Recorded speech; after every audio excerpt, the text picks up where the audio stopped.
বাংলাদেশের উপকূলীয় অঞ্চলের পাশাপাশি ঘূর্ণিঝড় রিমালের প্রভাব পড়েছে পূর্ব সিলেটের বিয়ানীবাজারেও। গত দুদিনের ভারী বৃষ্টি আর ঝোড়ো হাওয়ায় ব্যাহত হয়েছে বিদ্যুৎ সরবরাহ।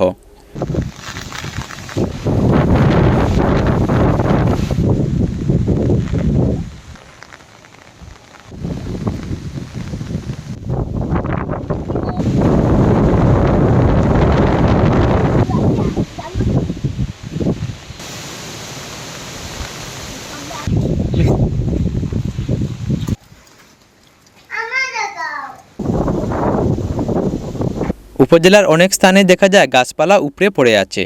কোনো প্রাণহানি না হলেও ক্ষতিগ্রস্ত হয়েছে অনেক ঘরবাড়ি।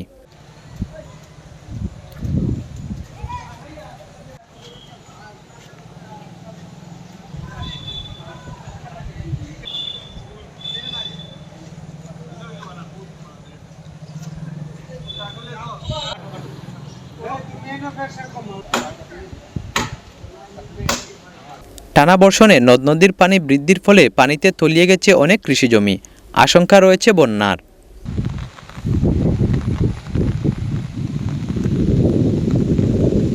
সোমবার দিবাগত রাত থেকে বৃষ্টি অব্যাহত থাকায় প্রভাব পড়েছে বিয়ানীবাজার পৌর শহরেও। সকাল থেকে পৌর শহরে যান চলাচল ছিল সীমিত, তবে দূরপাল্লার বাস চলাচল ছিল স্বাভাবিক।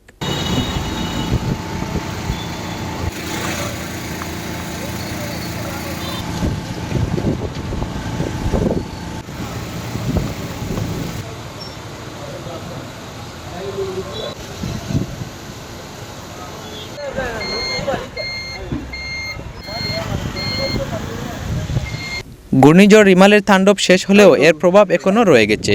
সকাল থেকেই আকাশ কালো মেঘে ঢেকে রয়েছে। কখনো গুড়ি গুড়ি আবার কখনো মুষলধারে বৃষ্টিপাত হচ্ছে।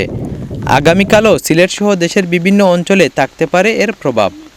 Mizanur Rahman Munna, SRI TV. SRI TV, your voice, your media।